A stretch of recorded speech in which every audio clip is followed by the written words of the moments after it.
నా ముందు మాట్లాడిన పెద్దలిద్దరూ బ్రీఫ్ గాను సటిల్ గాను కొంత బాధ్యతతో కూడిన బరువుతోనూ చెప్పారు.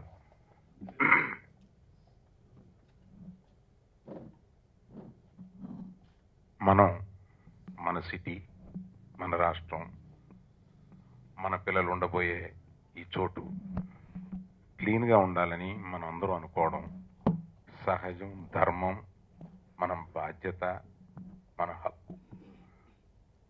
ఇది క్లీన్గా ఉండాలి అని అనుకుంటే ఎక్కడో నాట్ 1% పీపుల్లో ఈ డ్రగ్ అడిక్షన్ అనేది ఎంటర్ అవుతుంది. ఇది మనకు తెలుసు. అన్ని సమాజ వర్గాల్లో కాకుండా కొన్ని సమాజ వర్గాల్లో ఇది ఎంటర్ అవ్వడం, అది అందుబాటులో ఉండేలాగా ఉండే ఒక సొసైటీలో ఉండడం, అలాగా ఆయన చెప్పినట్టుగా కొన్ని ఇండస్ట్రీస్లో ఇది ఉండడం, అలాగా మన ఇండస్ట్రీలో ఎక్కడో 0.001% యంగ్స్టర్స్లో ఇది ఉన్నది అనే సమాచారం విచారకరం. కానీ అది కూడా ఎరాడికేట్ చేయాల్సిన బాధ్యత మనం తీసుకోమని చెప్పి ప్రభుత్వం హింట్ చేస్తే మనం ముందుకొచ్చి అది తప్పనిసరిగా తీసుకోవాలి. ఏదో దీన్ని సెన్సిటివైజ్ చేసేసి వాళ్ళని అరెస్ట్ చేసి వీళ్ళని అరెస్ట్ చేసేసి హడావిడి చేసి ప్రభుత్వం అటువంటి స్టెప్స్ తీసుకోకుండా మనం చాలా అప్రిషియేట్ చేయాల్సిన విషయం ఏంటంటే ప్రభుత్వం దీన్ని చాలా సెన్సిటివ్గా చేస్తూ దీన్ని కిడ్ గ్లౌస్తో హ్యాండిల్ చేస్తూ ఈ విషయాన్ని ఎరాడికేట్ చేయాలి అని ఆఫీసర్స్ కానీ గవర్నమెంట్ కానీ చాలా సెన్సిబుల్గా చేస్తున్నారు. వారికి మా కృతజ్ఞతలు. ఇప్పుడు యంగ్స్టర్స్కి హెచ్చరిక ఏంటంటే,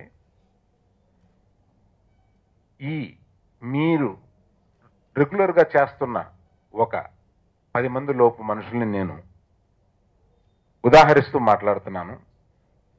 ఈ 10 మంది పేర్లో 15 మంది పేర్లో నంబర్ నాకు కరెక్ట్గా తెలియదు కానీ చాలా తక్కువ నంబర్ అట. ఇది పూర్తిగా ప్రభుత్వం చేతిలో ఉంది, ట్రాక్ చేస్తున్నారు.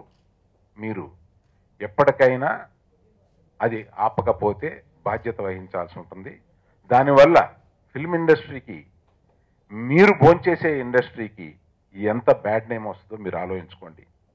బ్యాడ్ నేమ్ వదిలేయండి, మీ ఫ్యామిలీకి మీరు ఏం చేస్తున్నారు, మీ జీవితాలకి మీరు ఏం చేస్తున్నారు. ఇది ఏమిటంటే యంగ్స్టర్స్ ఒక ఎంతూజియాజం తోటి, అంటే మొదటిసారి ఇంక్విజిటివ్నెస్, ఇది ఎలా ఉంటుంది అని టేస్ట్ చేద్దాం అని బయలుదేరతారు.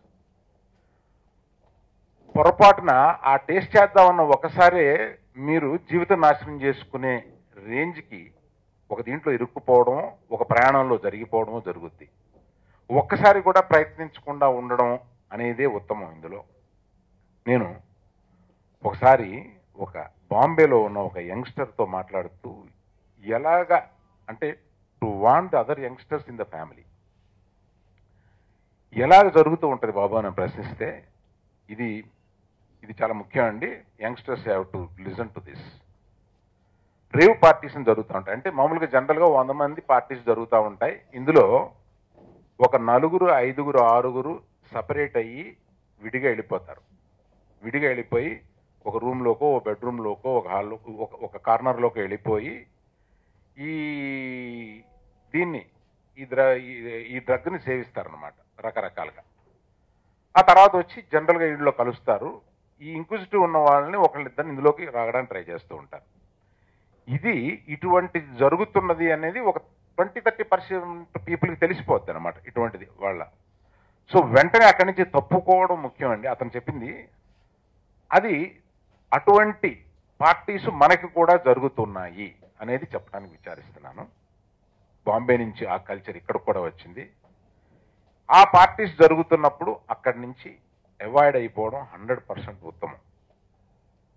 కాకపోతే ఇంకొక హెచ్చరిక ఏంటంటే యంగ్స్టర్స్కి, మీరు కళ్ళు మూసుకుని పాలు తాగుతున్నామో పర్వాలేదని అనుకుంటున్నా వ్యవహారం లాగానే ఉంటుంది.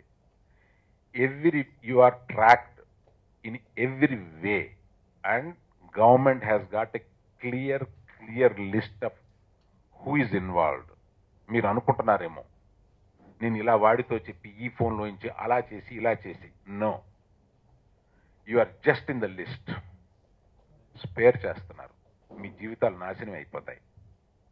దీనికి మీరు, మీ కుటుంబం ఎంత బాధ్యత వహించి, మీ పెద్దలు ఎంత దీనిని ముందుకు తీసుకెళ్ళి మిమ్మల్ని కంట్రోల్ చేస్తారు, లేకపోతే మీకు మీరు కంట్రోల్ చేసుకుంటారు. ఇవన్నీ చూస్తే మన ఫ్యూచరు భయం వేస్తుంది మనకి. బట్ మనం ఉండే ఈ సిటీ, మనం ఉండే ఈ స్టేట్, మన పిల్లలు ఉండే ఇది మనం క్లీన్గా ఉంచాలి. దానికి మీడియా ఎప్పుడు తోడ్పడుతూ ఉంటుంది. సామాజిక బాధ్యతని మేము తీసుకున్నప్పుడు మీడియా ఇది ప్రజల్లోకి తీసుకెళ్తూ ఉంటుంది. మీడియాకి సర్వదా మా కృతజ్ఞత. ఇది ఏదో ఫిలిం న్యూస్ కాకుండా ఇది మెయిన్ న్యూస్లో వచ్చేలాగా చూసి అందరికీ ఈ వార్త వెళ్ళేలాగా చూడమని చెప్పి మీడియాను కోరుతున్నాను. నమస్తే.